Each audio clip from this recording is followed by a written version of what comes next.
The day after Katharine Hepburn appeared on my show, I called her to thank her again, and she was sort of in a state. She wasn't familiar with television, obviously. It was her first time on, and she certainly wasn't familiar with the power and the impact that a talk show particularly can wield. She said she had been out, that people had yelled at her from windows and yelled at her from buses. She said that people bowed to her on the street and thanked her for the best evening of their life. All these things. And she, one that she said, I guess they were college boys. They started chanting, "Hey, Kate, you were great," and I didn't know what to do. Pardon the imitation, I'm not Martin Short.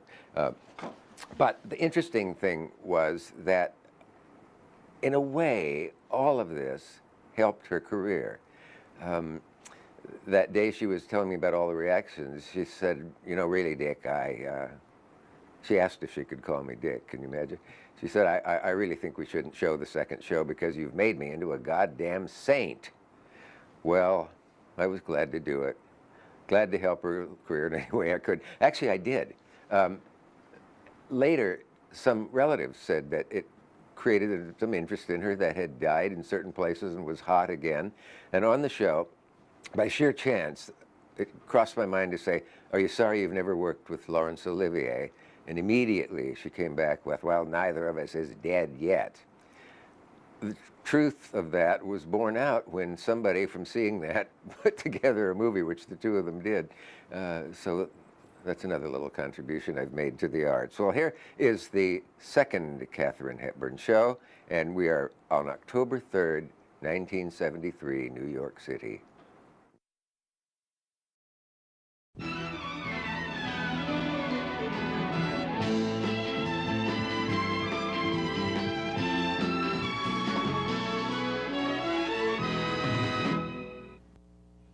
Hi, I'm Dick Cavett. I hope you saw last night's show.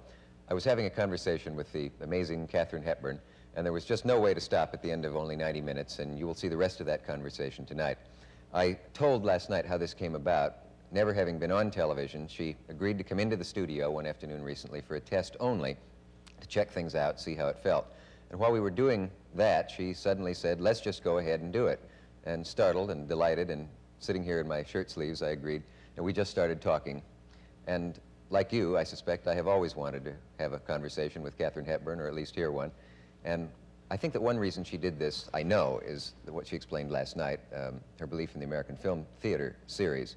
It's a series of remarkable new films which will begin showing around the country on a subscription basis at the end of this month. She stars in one of these, Edward Albee's A Delicate Balance.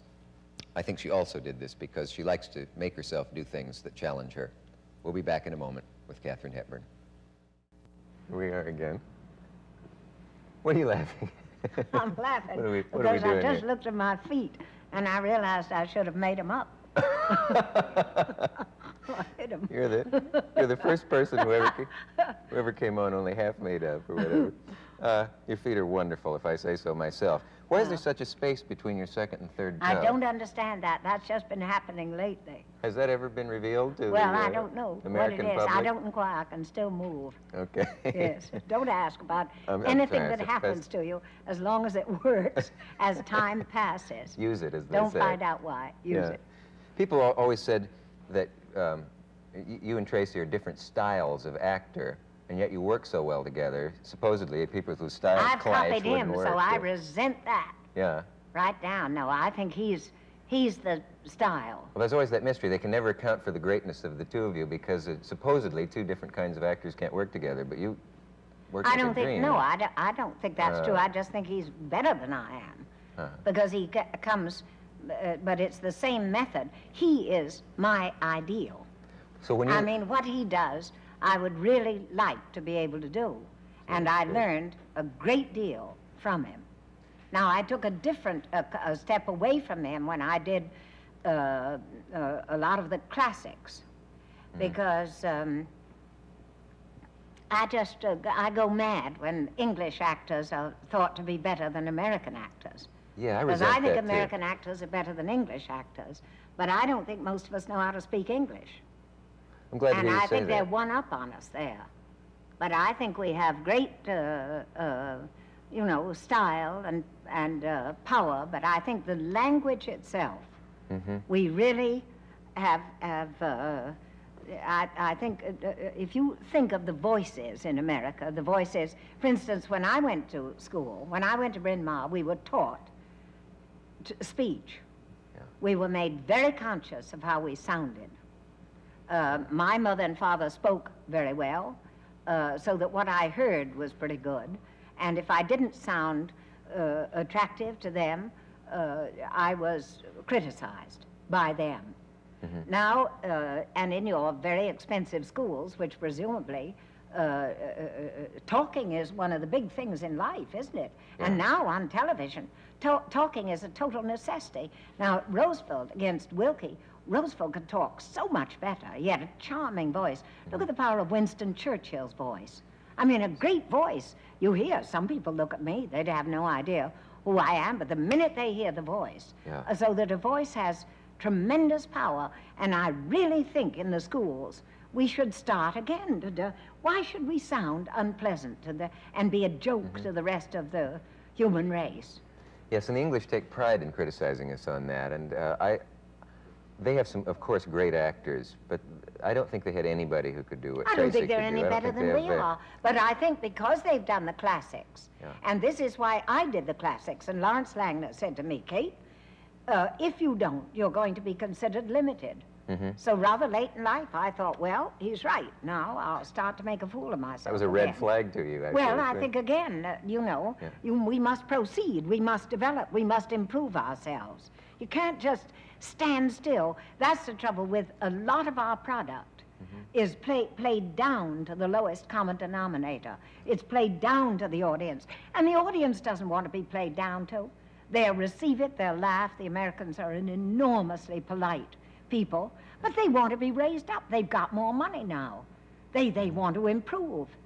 A father doesn't want to see his children just, you know, travel along at the same clip that he did if they can improve themselves.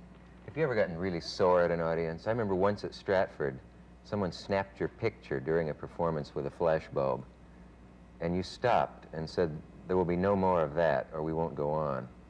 And it was one of the most dramatic moments I've ever seen in the theater. Well, I did that once in Coco, too. I said, now here we have someone who is willing to destroy everyone else's good time in order to have a photograph to take home. So why don't we just stop? We haven't gone very far. We can begin again and let her take as many pictures as she would like. That's why I would have been a great school principal. Oh, I have a feeling that woman was never seen or heard of again.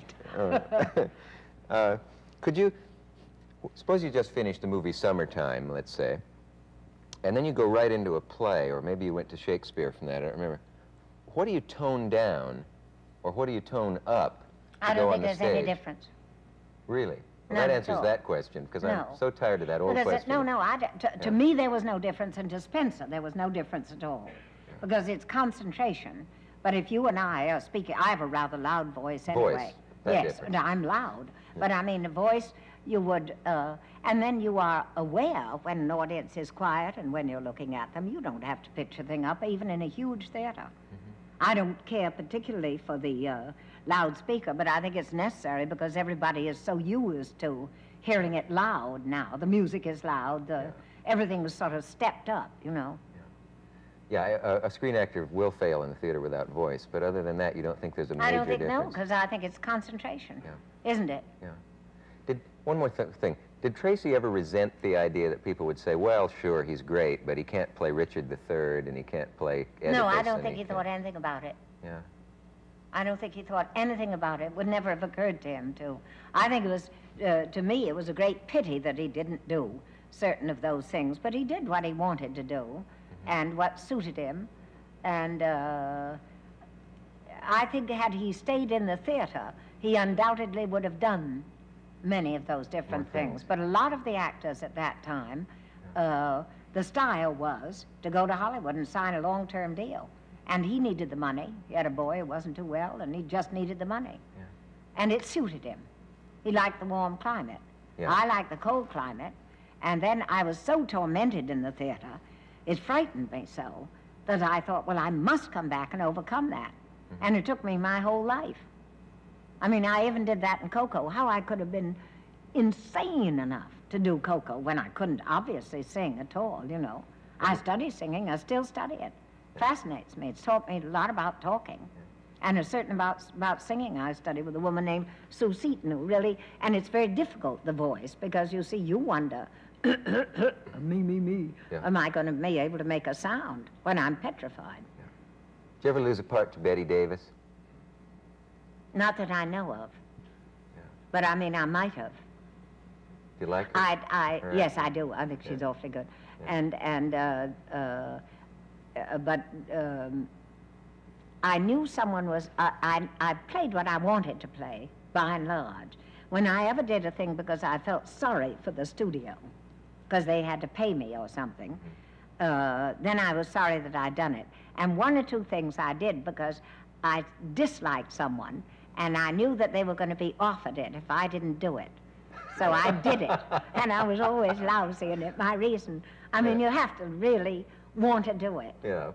Do you know what I mean? Fundamentally, well, you have to think of every reason why not to do something, and if you can't give yourself a satisfactory answer, then you must just do it, mustn't you? Yeah, I mean, you mustn't sit back. You can't just be no, because it's all scary. Were you among the people considered to play Scarlett O'Hara? Yes. I never knew that. Yes. The book was sent to me first by the publishers. And I gave it to someone who was the head of RKO. All these people will have to be nameless to read. And he gave it to his chief sort of staff. And they read it and said, it's not a sympathetic part for Kate.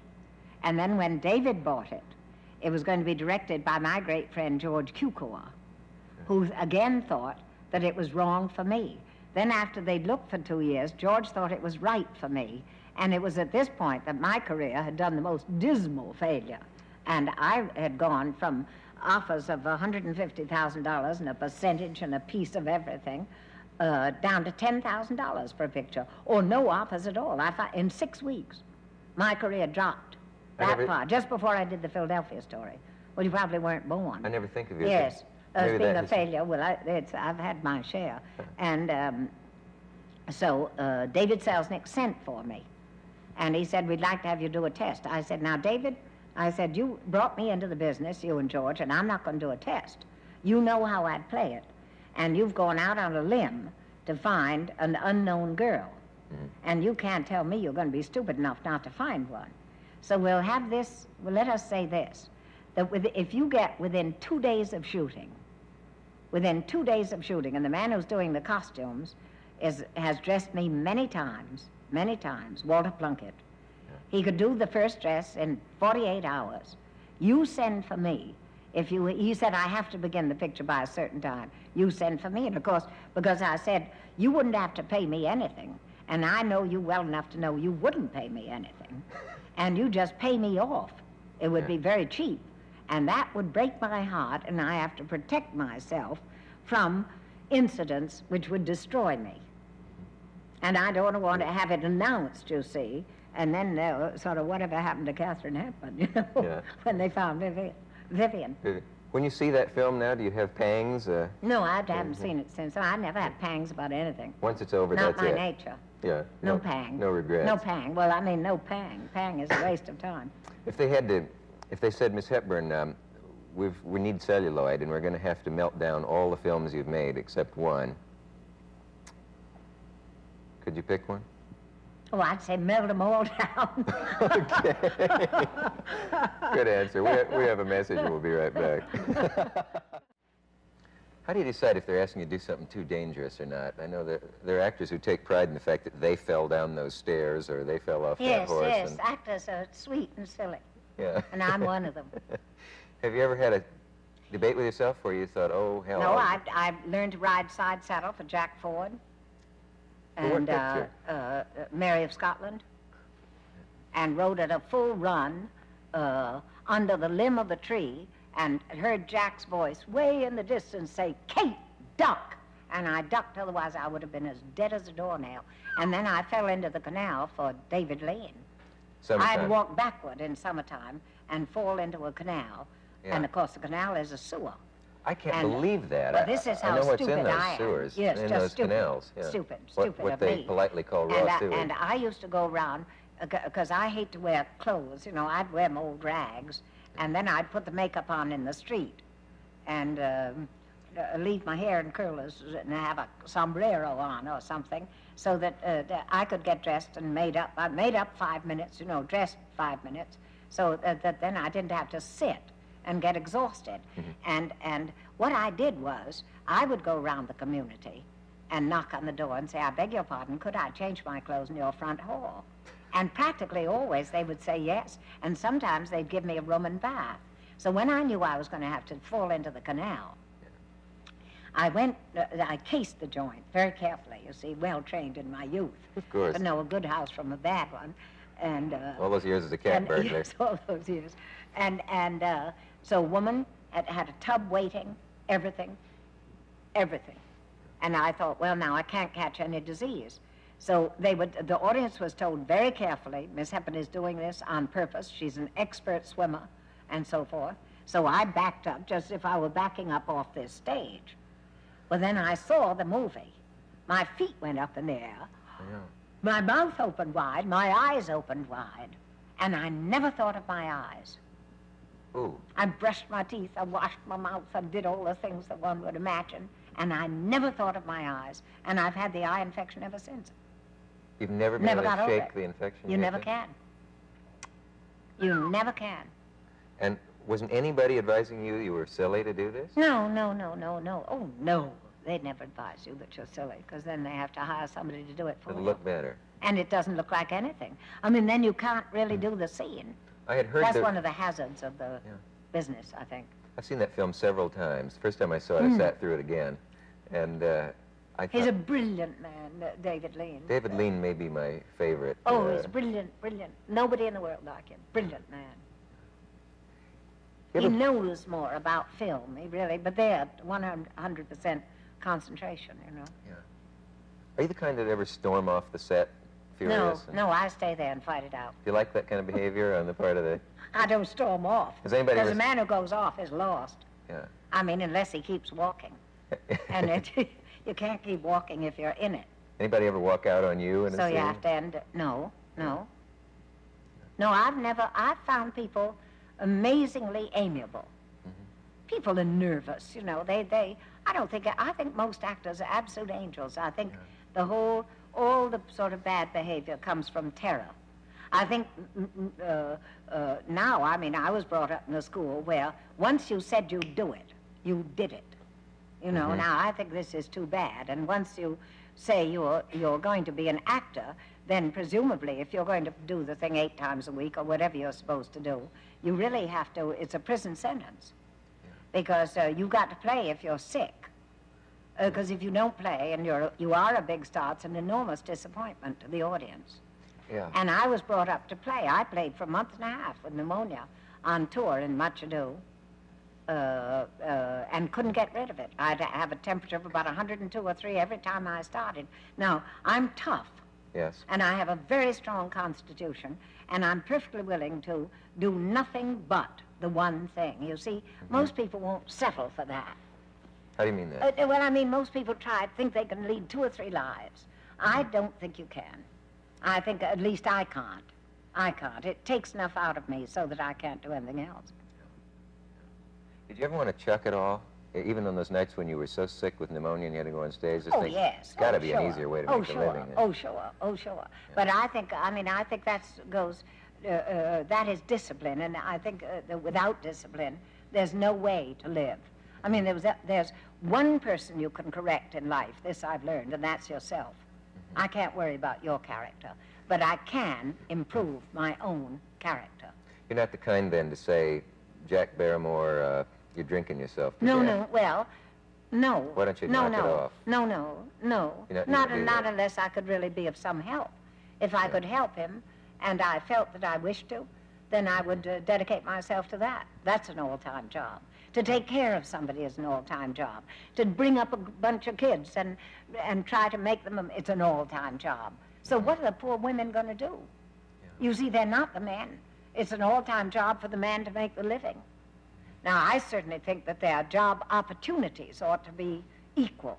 No question about that. I can't see the difference between any of us. Can you? Can you imagine? I can't see the difference between any race, any color, any sex. But I do think that the women, as opposed to the men, are in a spot because they have the children and they have much more real interest in them than the men do. By nature? In a few instances, I think by nature. Yeah. And if you haven't got it by nature, and I haven't got it by nature at all, then don't have them. Yeah. You know, do what you're going to do. Then do it. Don't do them both, because you just get split in half. But there must You have been... can give, you see, a woman can give a man enormous confidence, and we all lack it. Or a man can give a woman enormous confidence and stay at home and do the cooking. Somebody's got to give somebody some confidence somewhere. There is not just one way to kill a cat. There are many ways that are open, but you can't have it all. You cannot have it all. And this notion that you can have it all, you can't have it all. But to be able to realize that at an early age is a pretty good No, trick. I don't think so, unless you're stupid. You open your eyes, you know. I mean, I realized that at an early age. But the And I settled, I knew absolutely, I thought, here's my mother. She did a lot, but she had 5 in help in the house. Nobody has any help now. The women are really up against it. Your mother had how many children? She had 6. And yet she was very interested Well, in she birth did a lot control. of talking on birth control, a lot of talking on women's suffrage. And when she started out, she said she could remember wheeling Tom and me in a baby carriage and thinking, well, here I am. I've got a BA and an MA degree. I'm supposed to be intelligent, and here I am. Am I a nursemaid to the rising generation? Now, Dad, who was a pretty smart guy, felt this discontent. And he said, you know, there's a woman named Pankhurst talking in town. Well, Pankhurst was the name of the great English suffragette who was speaking here. Was it Sylvia or Sylvia Emmeline Pankhurst was the great one. Sylvia Pankhurst, I think, was the sister, the daughter. I'm not sure. I think Sylvia Pankhurst. Can't tell you. Anyway. Can't tell you. One was Sylvia and one was Emmeline. And she used to visit us when I was a kid. And the mother then made these speeches, but she was there, and Daddy was there at tea time. He didn't become a victim of being a surgeon, you know. He was there, and they were there. And I suppose it's why I never went out to dinner. You know, we led very home life, very strong. And that house has just gone out of, I gave it to the family, gave it to the University of Hartford just 2 years ago. People whose lives went to hell in Hollywood, like Jean Harlow and all, did they in all cases have no home life? I don't know. I mean, why somebody's life goes to hell, one doesn't know, does one? I guess I mean, not. It'd if be you're nice to awfully know. wise, I had every possible advantage, and if my life had gone to hell, I would have had to be a dithering idiot. You know, really. To have blown it. Because I had every advantage, and I had money enough also to be able to say no. I didn't have anywhere near as much money as people think, but I had money enough to be able to say no. And I was smart enough here to get one of the first contracts which had a theater clause in it. And since my first pictures were a great hit, the theater clause was an absolute whip hand, and I could get whatever I wanted. What is theater clause? Theater clause was to come back and do a play. Oh, And you that could was leave- unknown in those days. Yeah.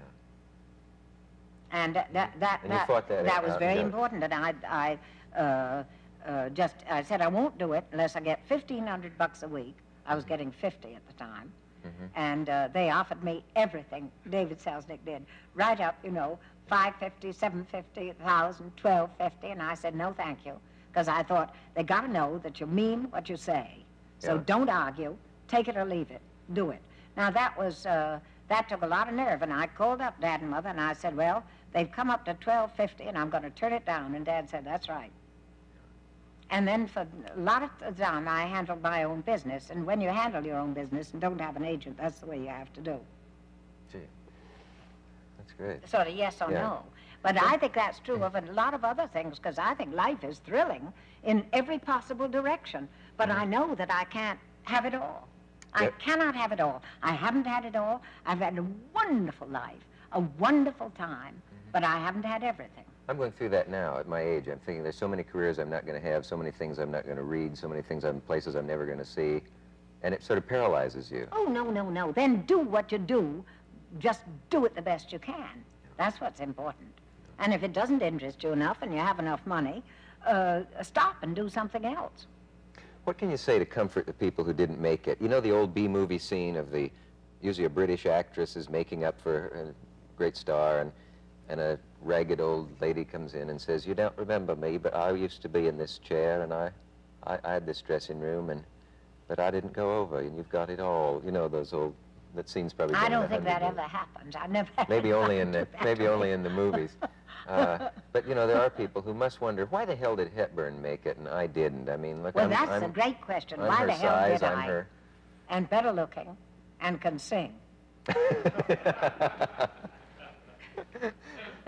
But it isn't all luck. People take A lot of comfort it's in that. luck. A lot of it is luck. Yeah. You see, I've survived a long, long time. If you have the right kind of looks, your right kind of voice, you kind of stand for something just a little bit new, and then you survive, and you change. You see, most people, I figure, have a reservoir that you walk into town with your little box of goodies, you know, and this is me, and this is what I have to offer. Then, after a while, you've sold all those goodies, and if you don't go away and fill up another box, you're just repeating. Then you're just growing old, and then for, you know, certain people, there's a time when you're switching from, you're too old to do this, and you're too young to do that, and you have to figure out, what are you, and what really interests you. You see, we're all creatures of habit, and we get in a rut, and we run down that rut happy as bugs. Well, sometimes you're bloody sick of what you're doing. Yeah. And you haven't got the brains to stop. You know? And you could change. That's why, really about this thing, I thought, can you think of any really good reason not to do it? Except that, oh, I'm so shy, or oh, my private life, or oh, are they going to find out how boring I am? You know? And that was the only reason now, in a sense, not to do television. Because it certainly is a method of expression. It certainly is. Which, you know, has to be accepted as these things come along. How do you feel about having your political views known? Someone with your strength, you must be constantly I'm not much of a politician. I always just say be on the affirmative and liberal side. And on the new side, yes. Yes, don't be a no person. Yeah. And yet have horse sense. Yeah. My family were very, very left of center. But I was always quoting them. I'm not a great political expert myself. Did you suffer from that in your community? Yes, very much so. Very snug. That's why I got the old chip on the shoulder and forged ahead, you know, because I thought I'll show them. I think so. I think it's a great help. And you did. To be loved is very demoralizing. Could you have been happy? Oh, yeah, I'm going to want to stop and think about that. Could you be happy in a repertory company had you played every part you wanted and never made a movie? I guess what I'm asking is the fame important that comes from being an international film star? How important is that fame? Which I don't think you can answer that. You never, if you have fame, you never feel that you have fame if you have the brains of a flea. Better Because not to think fame about it. is something that's over back of you. Yeah. It ain't ahead. Yeah, good. Not ahead at all. And I mean, if you've done it, that's great, but what are you going to do tomorrow? Is the only thing that matters. Yeah. We must take a message today. Miss Hepburn, could you have happily married Humphrey Bogart? It never occurred to me. I know.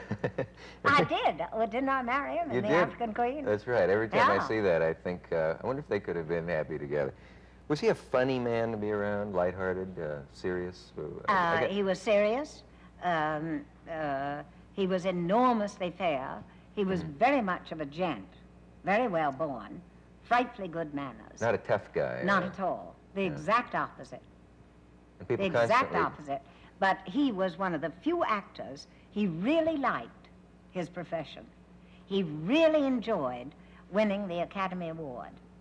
He really was proud of being an actor. He was doing what he wanted to do, and I've asked this. Betty McCall is a good friend of mine, and I think he was well trained. He was proud of it. This is not true of all actors. I think Spencer would have liked to have been something else. I swear that I read somewhere once that Mr. Tracy said this is an odd, rather uncomfortable profession for a man. I think he thought so, and I think Bogey was not at all. Bogey was very secure within himself. Bogey drank a lot, but I think he just liked to drink. Yeah. I mean, I don't think it was an escape or anything else. And he was on that trip to Africa. Betty was with him, and I was alone. He'd say, "Are you comfortable? You feel all right? You happy? Hotel all right?" And I'd say, "Yes," you know. Did you get down in real African rivers and waters and Yes, take chances yes. on getting bitten by various things? Well, we weren't in the water because there's a disease called Bell's hearts here, so that you cannot get wet. It's a terrible sort of inflammation of the kidneys or something like that. That you can catch from that? Yes, that you can catch. That's why Edwina Booth died. You know, she did a picture 1,000 years ago, and she caught that very bad disease. They just said to me, keep out of them. If you get your feet wet, dry them and powder them. Just this bug apparently enters any body opening pores, anything. When you were fixing the boat and all of that stuff, then that was in a studio? A lot of that was in the studio. In a tank? Yes, Yeah. but not practically all of it we did down there. I suppose, you know, the boat got wet on the inside. And John Huston, who was doing it, didn't know a hell of a lot about river traffic, you know, and the current would take us careening down. And when we were going on a raft, you know, in mock-ups of part of the boat, why, we'd get swept way over to one side, and everybody would say duck, and we'd lie flat. Otherwise, we would have been scraped right into the crocodile pit or something. You were so it was, heavily insured, I assume. I have no idea. But everybody was sick. Didn't those leeches... The big joke was on me because I was rather self-righteous, and I thought, well, I'm traveling with two drunks. I better not drink anything. So I drank lots of the water, lots of the water. Everything you're not supposed to do? John never got sick. Houston never got sick. Bogey never got sick. And I nearly died of the dysentery because the water was poison. Shows how sensible they were. You and your health measures. Weren't those leeches... That was really funny. One episode there, I'm always, you know, busy getting to know people in a community that I know I'm never going to be in again. Yeah. So I made an arrangement. I used to walk to work, and that first shot in the church, John looked at the church, and it was they were Methodists, and they don't have steeples. And he said, well, I want a steeple, because he'd panned down. So Methodist or no Methodist, he waited while they built a steeple. In the meantime, I got to know a lot of people in the community, and they have wonderful hard wood there. So I went to a lumber place, and I got a lot of samples of wood, because my family were interested in wood, to take back, you know. And the man said, wouldn't you like to see a tree felled? I said, I certainly would. So we made a date. By this time, the picture has started. My dysentery has also begun. And I'm playing the organ, and they broke the record, and the only thing I knew how to play was Lead Kindly Light. So I was playing Lead Kindly Light, and their sense of what is a note is different than ours, so that it was total discord. They'd found two black mambas in the ladies' john, and so I couldn't go in there, snakes. And the time of my watching the tree felled, which was 4 o'clock, because we lost the sun by then, was coming up. And finally I said to John, I have to go home. And now I said, I have a date which I have to keep. Will you keep it for me? And he said, Kate, we'll keep your date. We'll go and see them cut the tree down. And I said, be enthusiastic about it, because the man and say that I'm dying. So they all went to see the tree cut down. They drove out into the forest in jeeps. Got there. The tree was half sawed through. A terrible lightning storm came up, hit the tree. The tree nearly fell on all of them instead of being pulled the other direction. They got soaked. They came home, and I was lying, dying, you know, of the dysentery, with my little black man watching me and being sure that I was going to leave this earth. And they all came in drunk. They went to the man's house who owned this lumber place, drank all his liquor, took all his clothes, and came home in dry ones and waked me up. They kept the date, nearly got killed, and you stayed home. Yes, even Bogey behaved badly then. How would you have explained that to their survivors? One second. Were those real leeches on Bogart? No, no leech would. I said to Bogey, surely you're a man, you're this great strong man, just take a leech and put it on you. Yeah. They were repulsive looking. So he said, not me, I'm not going to put any leech. Well, you know, Bogey was pretty skinny. So everybody was making things and sticking them on Bogey, and they just fall off. He was so bony, every move, nothing would stick to him. Finally, they got something that stuck, but it wasn't a real leech. See, they looked like leeches, and they've occurred in my dreams many times since seeing that film. We'll be right back. I'm talking with Katharine Hepburn, a lady you can also see in American film theaters' A Delicate Balance by Edward Albee. Is there a kind of actor you can't work with? You know what I mean? No, I don't know what you mean, Mr. Cavett. What do you mean? I meant, well, there was a time when there were people who were saying, oh, all those method people, I would never act with them, and that sort of thing. Or there were people who say, I'd never act with Brando, you know, and yet, see, I don't think of Brando as a limited actor, but I don't think he is a limited actor. He's a brilliant actor. Yeah. Maybe a slightly limited person, but I don't think he's a brilliant actor. Yeah. Did that offend you when an Oscar was turned down for a social I just thought it was silly. Why not withdraw your name? Mm-hmm. Just withdraw your name and nobody'd vote for you. Just dumb. Well, maybe the idea came after he'd been... oh, no, then that's foolish. Then you see whether you're nominated or withdraw. It doesn't make any sense. It's just silly. You would have preferred what George C. Scott did. Just said, take no, me I out think of he it, was, well, he said it before he played the part. You know, he should have... You're either in a business or you're not in a business, and don't complicate it. And you're not that important. Nobody is. It's just foolish. Yeah. I think I should go and pick him up. I should have gone and pick him up, but I really just didn't. But I don't admire myself for it. I'm not that stupid. And besides and that, the big moral stand if I'm not in the running for a prize. Oh, well. Well, what would you have said if we weren't on television? No, I wouldn't have said it. Something that, Joseph Cotton is in Delicate Balance yes. with you, and people are going to... lovely performance. He's absolutely wonderful. I thought maybe he had quit acting. No. That much, and, no, he never did act. He always just does it. I saw you. And he's great. Yeah. He's great. He gives a wonderful performance. True as true. I saw you the other night in Philadelphia Story. Do you get plagued with questions of like, for example, when you get pushed in the face by Cary Grant, you go flat on your back. Did you hurt yourself? What'd you hit? Broke my back. Been broken ever since. Are you kidding? I don't even remember it. Don't you know that scene where you come out with the golf clubs and you throw them down and smash them down? That's right at the beginning, yeah. Yeah, and he comes back and he just pushes you in the face and you fall like a tree. It's just wham. Didn't you hurt yourself? Maybe. No, I don't think so. I'm a pretty good athlete. Yeah. Didn't bother me. I don't even remember it. You don't remember it? No, I don't remember it. It's a wonderful movie. Have you ever seen it? It is? Yeah. Yeah, yes, I saw it. Yeah. So you don't remember that Some fall? of them I don't see. Maybe no, I don't remember hit that your head fall. so hard that you've forgotten it. No, no, I don't think so. I just... Are you sorry you never acted with Olivier? Well, neither of us is dead yet. Even though you may think so. Wait a minute. Wait, now. I speak for Larry as well as for myself. I'm terrible. That's all right. Don't blush. Let me retake.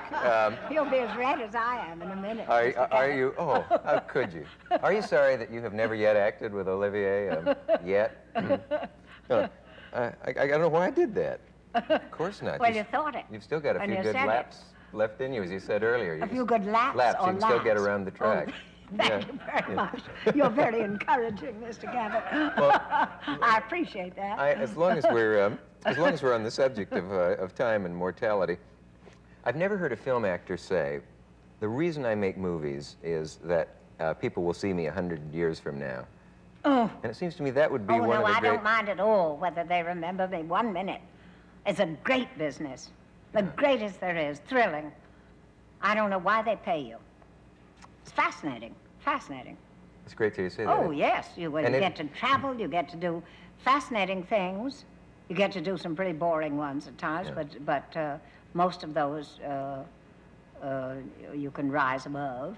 But the immortality idea of film being there... That is of no interest to me whatsoever. In the year 2050 and all. No, and I can't imagine anybody being dumb enough to be interested. Yeah.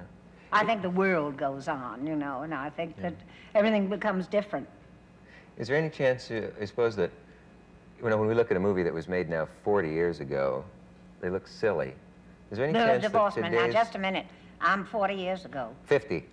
Yes, you'd have to go up. If They don't look silly to me. And Lillian Gish, Mary Pickford, a lot of those pictures, a lot of the comedies. I didn't realize that 40 years ago was that recent then. I meant to say when you It's look 1973 and I started in 1932. That's 41 years ago. Wow. That gets in everything. And some of them were dull and some of them were interesting. And I think that's true of, you look at it maybe with a different point of view. You look at silent pictures with a different point of view because they are different. But some of them are thrilling, I think. Well, I think it's a great medium. Let me sharpen my point, as they say. There is film of Duza, for example, but they say it looks ludicrous, or is it of Bernhardt? But that was in the early Who days does of it film, look but ludicrous to? It might not look ludicrous to me. That's interesting. You might see something. Well, I would see her, and I would see, I mean, you're stupid if you're influenced by a costume, or you're influenced by the fact that the mechanics of the thing weren't as well thought out then. Now we're very well protected. I hope. Yeah. But I guess there is, I was just wondering, is there any way that a film like Summertime or African Queen would ever look dated? I can't imagine that it would. I can't see that it would, because it just seems timeless and it seems right, and it doesn't... Well, I think yes, and I think the type of story that we did then is different. I mean, we were doing sort of hero stories, weren't we, and heroine stories. That wasn't exactly heroine, but it was the story of a woman. Yeah. Now we're doing the deeply troubled sex life of most of us, and I find this a bit dull. Yeah. Are there films you won't go to because you know... No, I have no sense of virtue, but I'm just sick of whether somebody's impotent or whether, you know, I should think he would be impotent considering the life he's led. I think it's reasonable to think that at 40 he's impotent and has a problem. And I can't feel that his problem is terribly interesting to me, you know. Yes. I'm sure it's very interesting to him. If not obsessive. Well, he's been obsessed with the subject, so he's died out. Yeah. Well, let me go back a minute for one thing. Were there colonies in Hollywood when you went out there? I know there was an English colony, and then I've heard that there was a Russian colony. I don't know anything about it. I never went out. You didn't join in? Never went out anywhere, ever, except to George Cukor's house. I'm not sure that isn't why you survived. No, that's not true. I think Hollywood was a wonderful place, so don't try to lure me into, knocking it. No, because it doesn't make any difference where it's done. It was a brilliant group of people, and they led a fascinating life, and they were dumb enough to turn down television. So another group took the ball and ran in a certain direction, and the world changed. But suppose someone had said to you, oh, come on, Kate, you got to loosen up now. I know you got to work tomorrow, but let's go out and get drunk and sniff a little cocaine, and that's what everybody's doing. I don't believe everybody's doing that in the first place, and certainly I wouldn't do it, because I like to feel good and healthy. Yeah. And I think that's a boa. Was there... And I've got plenty of energy without it. Yeah. Cold sober, I find myself absolutely fascinating.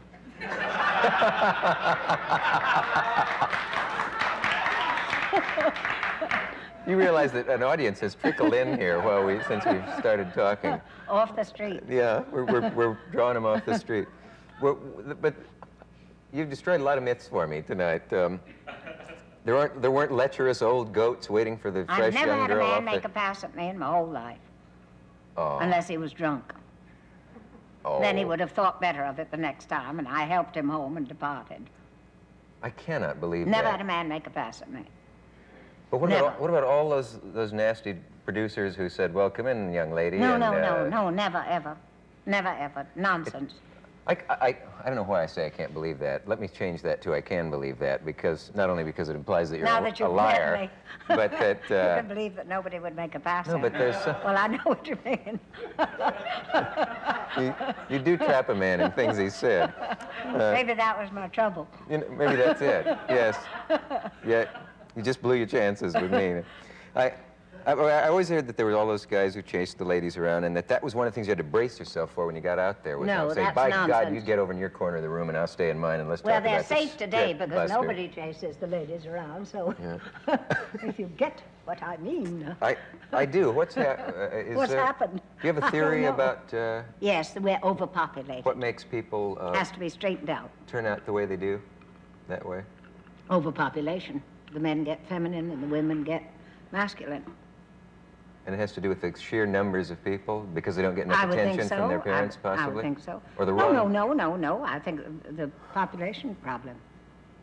They always blame that on women, you know. If a young man has an overprotective mother, that's the Everything is cliche. blamed on women anyway. Yeah. So, But they're trying to put that right. yeah. And you hope they do. I think they will. Yeah. We have to take a pause. We will be right back after this pause. Stay with us. I feel I have to ask this. Everybody says that Garbo had something that no one ever had before or since. I'm willing to believe that this is not true. No, this is true. Is it? Yes, I think so. She had a real mystique and a real gift for movie acting. And what is it? If I were in the room with her and their camera were there and she were here and I could see her on the set of Camille, would I see that in that room? Yes, I think you would. Yeah. I think she was mysterious, is mysterious. Have you met?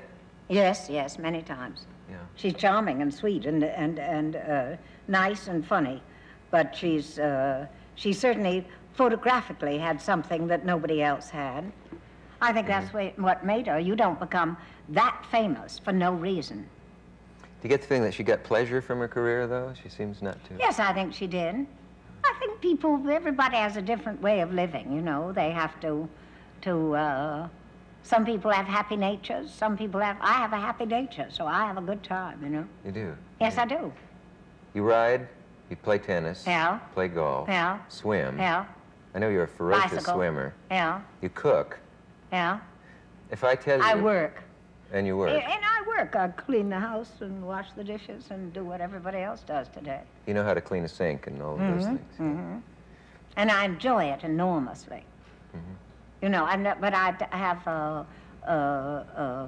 I'm a compulsive overworker. It's a let-off to me, so I enjoy that. They say, someone said once we have no way of knowing if Garbo ever read a book. Have you read a book? Yes, I've read a few. Yeah. I can read. Yeah. Are you, are you a compulsive reader? Am I compulsive all the time reader? Yeah, I doubt if I've read anything on the current bestseller list, for example, and I just wonder if... No, I'm a funny reader. I'd like to read about people. I wouldn't say I was a brilliant creature, but I'm interested in people. But I'm physically a very active person. I get rid of a lot of energy that way. That's why I don't have to take the stuff very often, or the stuff. You know, because I have a lot of vitality. Yes. Do you mind if I reveal that there's no actual illicit drug over there at all, but merely something that keeps the lips from dry? Lips. Yeah. I didn't want the audience to worry. But I don't think they would. when you were doing Lion in Winter, for example, would you read historical biographies of the character you played? Yes, I would. Do you think I that's read everything about her that I possibly could read, because I thought she was a fascinating character. And I thought he was, and I thought it was a wonderful relationship. And I enjoyed doing that picture very, very much I hadn't worked for a number of years then. I hadn't worked for 7 years. And I really enjoyed doing that picture with Peter. He's a wonderful actor. Yes, he said Wonderful he would do actor. anything for you. He was here one we night. just got on great. I hit him right in the jaw once. Right in the jaw. What had he done As to you? hard as I could hit. We were sharing a makeup man. Yeah. And he wasn't working, and I was working, and I sent for the makeup man. They said he's with Mr. O'Toole. He happened to be O'Toole's makeup man. So I just I was way down the basement of the monastery at Montmajour in Provence. And finally I sent for him again, and he didn't come. So I walked upstairs, and I got hysterical as I saw myself in a rage walking along. I lost my rage, and I opened the door of his dressing room, and there he sat, and he turned around, and I biffed him. You want me to show you? Sure. Right now. We're near the end. I biffed him that way, and then I biffed him that way, and I said, the next time I send for the makeup man, send him. So I went back, roaring with laughter. I really socked him. He was dumbfounded. Did him a lot of good. I think does everybody good to be hit. You think it improved? So I got down, and in no time at all, Peter came down with crutches, his leg all bound up, his head all bound up in bandages, came onto the set. Make you feel guilty. Funny to make me feel guilty. And then you caused an accident with your niece the other day. You're sort of a dangerous person to know in some ways. Imagine. Yeah. I'm over-enthusiastic. Yes. Do you mind if I mention that your niece was riding a horse and you applauded? Scared the horse, and she shot up into the air, turned a somersault, and fell on her back. She was all right, though. Yeah. She didn't mind, and it made her the center of... She could show how well she behaved, not a tear. We'll be back after this message with Katharine Hepburn. Stay with us. I'm back talking to Katharine Hepburn, a promising actress who recently had a job with the American Film Theater. There's a legend about you that you can sleep when other people can't. Yes. What is the secret of that? Clear conscience. Well, for those of us for whom it's too late for that, what do you recommend? People who watch this show, particularly who watch watch late night television, Are desperate. can't.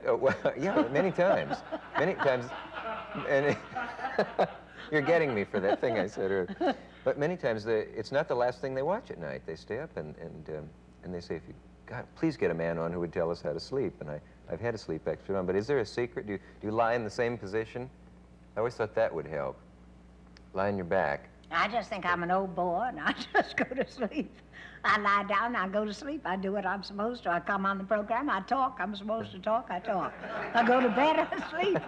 I have some food, I eat it. This doesn't seem fair. I'm uncomplicated. You're uncomplicated. Yes. You can see that. Rather stupid, I would think. Probably. I guess you're not a joiner, obviously, and you avoided those cults and groups out in Hollywood. And then in New York in the 30s, there was that legendary group of wits, Benchley and Thurber. Yes, they were just a little bit older than I am. I was their victim. You were a target rather Yes, than I was a target, because I was constantly making an ass of myself. So I fed them. Do you think you'd have enjoyed them if you were... I did. The ones age? I knew I enjoyed very much. They were fascinating, but it was a different sort of a lingo. Do you know what I mean? Yeah. It was a lingo just sort of maybe 10 years older than I. Just a different lingo. Mm-hmm. Just the way you're a different lingo. We talk okay, but we're really fundamentally a different lingo. Are we? I feel very in tune with you some way. That's my business. That's right. Do you mean when you smile at me, it's acting? Putting on the charm.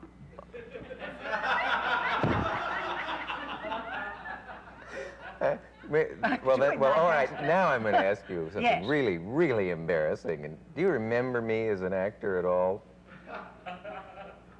Hello? Do I remember you as an actor? Mm-hmm. I've been told I should. Well, we were in a play together. Is this Are you sure? terribly unkind? Well, there's my answer. Did you say, are you sure? Yes. We were at Stratford, Connecticut together. I was a child. I was an apprentice. I was still in school. And I had one line in The Merchant of Venice. I had a beard. You were not even on the stage when I was on. And I had one line in that play. And I was able to write home and tell everyone that I was playing with Katharine Hepburn in the summer. Oh, it was really dear. something. And what was the line? Oh, I knew you'd do that. Gentlemen, my master Antonio is at his house and desires to speak with you both. And is that the way you said it?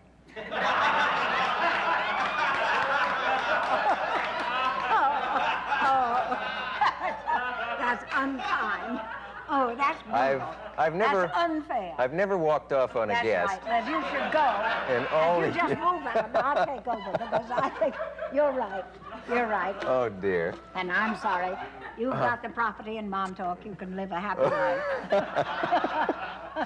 That is how I said it, and well, how would you? I had to say a line like that once, and I got fired too. Did they keep you or let you go? They kept me, possibly because you never saw my scene. Dear. Yeah, it was. There were only 2 men on stage at the time. One night, you fell down. We came running on. There was another scene where I was behind you in a crowd, and they had cables, and you went wham, coming on. Yeah. I don't know if you remember that. And your costume had snaps here, and it drove them into your arm, and it was very painful, and it bled. And you went right through that scene. I couldn't see a trace of pain on your face. And afterwards, you were really kind of badly mangled. Never be beaten by a snap. That's That's the motto of the That's the theater. best. Yeah. No, I don't That's think. it. I think when you're really concentrating, you don't feel anything like that at all. I truly do believe that. I think you just don't feel. That's why I think you can play when you're sick. Mm-hmm. Because if you achieve pure concentration, it's like mesmerism. You know, you just. Terrible things have happened to people on stage, and they've gotten through it and then come Yes. off and faint Yes, or or something die. like that. Or die. Or die. Yes. You're looking into the wings. Well, I'm looking to see if there's a chair A chair. for me to die in. Oh. Is that how you'd like to go in some very theatrical manner, falling into the drum or into the in pit? bed. Die in bed. Go to sleep. Just go and not know that you went. That's right. Can I ask you if you think you go anywhere after you die? No, I don't think you go anywhere. I hope you just lie on the ground, Yeah. happy, at rest at last. But at rest implies being conscious in some way of knowing. Don't you're have to asleep. rake any more leaves. No, I just think it's just fine. I think I think that would be fine. Because I don't feel that. I never have felt the slightest interest in the next world. I think it's here, and I think anything good that you're going to do, you should do for other people here, and not do anything to make yourself have a happy time in the next world, you know. If it's I there. mean, that really goes back to the Egyptian days when I was buried with all my jewels to show that I was rich, and I'd like to stay rich. Yeah. That affects the way you lead your life, though, that conviction. I mean, if people haven't made their minds up on that No, point. I don't believe in religion. I think religion, I believe in Christ, and I believe in the example of a perfect human being. That he certainly proved that if you can live for other people away from yourself, you will be happy. And if you live for yourself, you will be unhappy, and you will then not be able to sleep or do anything else. Finally. And I think that insofar as people live, and I really believe this very passionately, insofar as people do live with the other fellow in mind, they have to be happy. Because it raises you up, you know. Sort of golden rule. I think so. I really think so. And I think insofar as that can be observed, after all, we have no notion as to what the next world is, if there is one. So there's no point in that. But it's always been, I hear a lot of people saying, well, I don't know the difference between good and bad. I know totally, for myself, the difference between right and wrong. Totally. I know this because wrong makes me very uncomfortable and right makes me very happy. And I don't think it's so very difficult to know when you're doing the right thing and when you're doing the wrong thing. And I think each person, the right thing, the wrong thing varies. But committing a stinking act to someone else should make you unhappy. If it doesn't, you're diseased. Yeah. And you certainly are miserable. Right. Somebody said morality is self-evident. Absolutely self-evident. And decent behavior in relation to our fellow man is the source of tremendous joy and tremendous lack of pain. I mean, you can rise above, with the spirit, you can rise above anything. If you're totally dedicated, as Christ was, to someone else, to other people, to the notion of other people, then he could rise above all pain and all sorts of things. And I believe that. I do believe that entirely, and I think many, many people practice it. I think we are in the habit today of picturing and hearing about nothing but the dismal failures. But I think many, many people, many women with children, you know, young children or children who have a tremendous problem, live the lives of absolute saints. People do the most extraordinary things for each other. People have done the most extraordinary things for me. And then said to me, aren't you wonderful? And I think, oh God, aren't I wonderful? Aren't you wonderful? So that I think I think there is a way of, you know, I think man can get better and better and better. That's why I'm interested in elevation and not sort of settling for the dismal sort of washout. I find this a bore. The sameness of things. I mean the person who obeys no rules, doesn't do a goddamn thing for anybody else, refuses to do anything for anybody else, thinks entirely about themselves, and wastes it and spends it and tosses it. I can't be terribly interested in them. We'll be back after this message with Katharine Hepburn. Stay with us. Can you tell a friend if he's lousy in a film or in a play? How do you handle it? You know that feeling of Oh, I sitting think in it's a great bore to tell someone you could have been better. I hate people who come back and don't tell me I'm wonderful. Yeah. What the hell can I do about it if I've done it? If I've done it? You meant to be good. Well, I mean, obviously I was trying as hard as I could. Yeah. I think it's terribly, you know, I think that's the biggest bore in the world. Have you noticed that I haven't asked you any of the things that, like, do you smoke pot? Would you appear nude in the movies? And what else? And what's your most embarrassing experience? I hope you appreciate that. Any of the absurd things that you usually ask people. Well, thanks a lot. I assume that. Oh, yes, it was hard for me. I had you terrified. I did make an exception. Thank you very much. I want to ask you something. Can I mention Betty Davis's name one more time? Yes, you may. I asked her once if she could detect a parallel between how her private life was going and how her work was going. You know, in an actor's life, does the one affect the other adversely or favorably? Yeah, well, I think no, usually favorably. The worse your private life, the pleasanter it is to go into a land, the Never Never Land. To get away from it. And then if you're very, very happy, the Never Never Land is. So most actors, I think, fundamentally can use the miseries. I think that's why I'm so happy. Some people can't use the miseries, you know. I think any kind of an artist generally can use the sorrows and the miseries for creative effect. Terrible thing to say, because it's not very, you know, flattering to their characters, but 'tis true. But it makes you lucky to be an artist, isn't it, in a way? Because other people don't have any place to use Oh, those I think miseries. you're lucky to be an artist. Yeah. Well paid, especially this kind, if you can call it an artist. Forgive me, are those teeth your own? Yes. They're they're, of course, the most famous teeth in the world, I suppose, and they're... There's a crooked bottom one, but it doesn't show so much. But every master... It's lucky they're my own, because I show them all. I saw a picture of Walter Houston, me roaring with laughter, and you could see the wisdom teeth. They're my own, too. You have your wisdom teeth? 4 of them. What good are they? Well, they're just waiting to hold everything in someday. Terrible thought. What is your size, by the way? Do you mind revealing that? What actors are you taller than? Well, I'm 5'7" and a little plus. That makes you taller than Robert Taylor. Taller than yesterday. Not taller than No, Cary the Grant. ladies, I was tall, and I was got rid of several times because I was just tall. And now I'm short. So when I play with the young girls and I want to dominate them, I have to have them walk on the downside of the hill or off the step or something, because I like to be taller than they are. Were you taller than Tracy Yes, then? well, I was no, I wasn't. Spencer was about 5'11". Ah. But mind you, when you put on high heels, you know, there you go. You have an advantage. And he slumped and I stood up straight. What else did they say was wrong with you in those days? Practically everything. Voice? Well, voice, Tallulah Bankhead said, Kate has the most terrible voice I've ever heard. You go into a theater and you nearly die for the first 5 minutes. And when you come out, if anybody else talks, you can't stand it because they're so dull.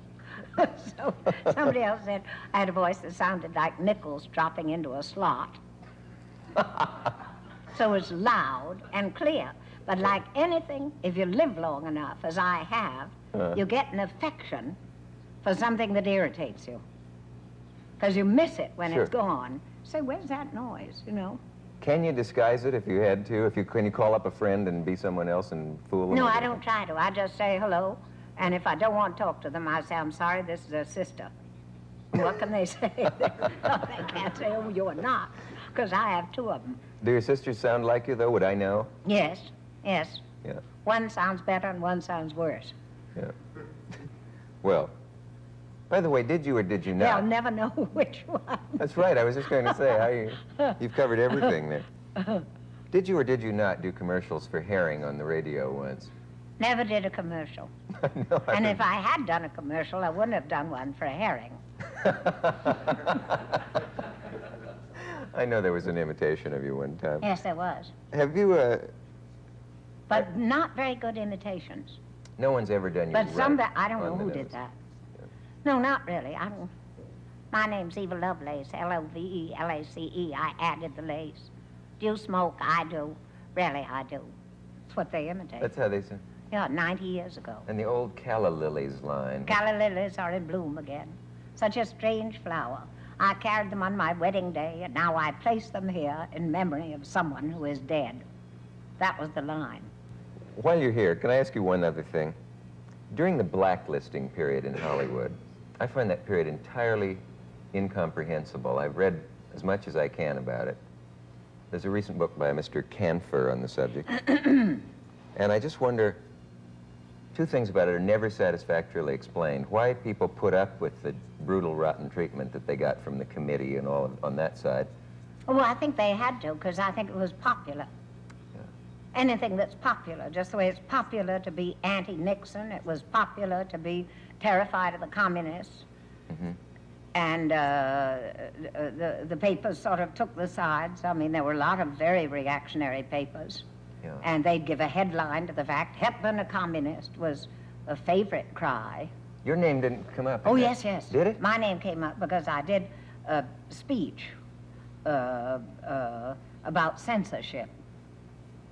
Oh, yes. In movies. I've read that speech somewhere. Yes, you I was did. against it. Well, I did two things, and that was in the Gilmore Stadium. And I, like a silly, I thought of wearing a white dress, and then I thought they'd call me the Dove of Peace. So I wore a pink dress, and then right in their hands. Bad choice. And they picked that up. And then they were very cagey about me for a while, and then tried to force me to sign all sorts of things, and I wouldn't. But it was very difficult. I mean, it was fine with me, because if I didn't work, I still had money enough to live. But it was very, very tough on people who had families whom they had to support, and they really, literally could not get a job. Some were literally killed by it. Absolutely killed by it. Yeah. Can I ask you how Mr. Tracy felt on that subject? He just said, remember who shot Lincoln. And he didn't go in for politics. An actor. That's right. Yes. There's something about you. I know that as long as I've been in this game, people have said, I don't suppose there's any chance you could ever get Katharine Hepburn. And I've always said I assume not, because I know years ago I worked in talk shows, and you at one point said, I have a quick answer for that. You know, actors belong. Yes.